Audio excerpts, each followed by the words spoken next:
तुम्हारा नाम का बारे नहीं, क्या है तुम्हारा नाम? मालूम क्या बोलता है? Which insurance.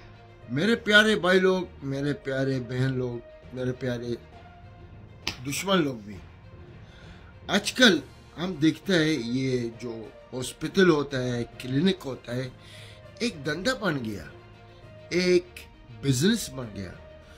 जब भी कोई भी जाता है, यानी समझो कोई भी बीमार जाता है, वो बोलता है तुम्हारा नाम का बारे नहीं, क्या है तुम्हारा नाम? मालूम क्या बोलता है? Which insurance you are sir. कौन सा इंश्योरेंस में है आप?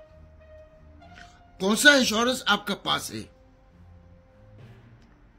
हम बोले पूछो मेरा नाम का बारे में पहले। किसी हमारा बेटा का नाम का, हमारा बेटी का नाम का, हमारा वाइफ का नाम का, हमारा। ये लोग क्या बोलते हैं?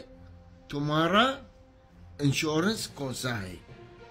वल्लाह एक धंधा बन गया आप ये लोग का लिए। ये हॉस्पिटल लोग, ये डॉक्टर लोग, ये क्लिनिक, ये हॉस्पिटल, क्या सब धंधा बन गया।